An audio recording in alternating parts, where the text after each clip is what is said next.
وبيتا طلب منها انها تمشي وتسيبه، بس هي رفضت وودته حتة امان وكان بيموت، لحد ما مدير اللعبة قال في السماعات انهم هينزلوا شنط لكل المقاطعات وهيلاقوا فيها اي حاجة محتاجينها.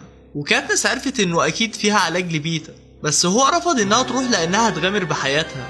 بس بعدها شافته وهو بيطلع في الروح، فقررت ان هي تمشي من غير ما يحس علشان تجيب الشنطة وتعالجه. ولما وصلت فضلت تراقب الشنط، وشافت واحدة خدت الشنطة اللي عليها رقم المقاطعة بتاعتها وجريت في سلام، وجرت هي كمان وخدت الشنطة.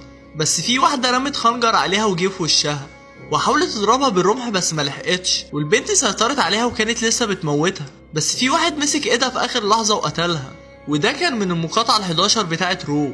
وقال لكاتنس انه مش هيقتلها المرة دي وهيسيبها بس علشان اللي عملته مع رو. وخدت الشنطة وراحت لبيتا وحطت له العلاج على الإصابات، وهو كمان حط لها العلاج على الجرح اللي في وشها. وتاني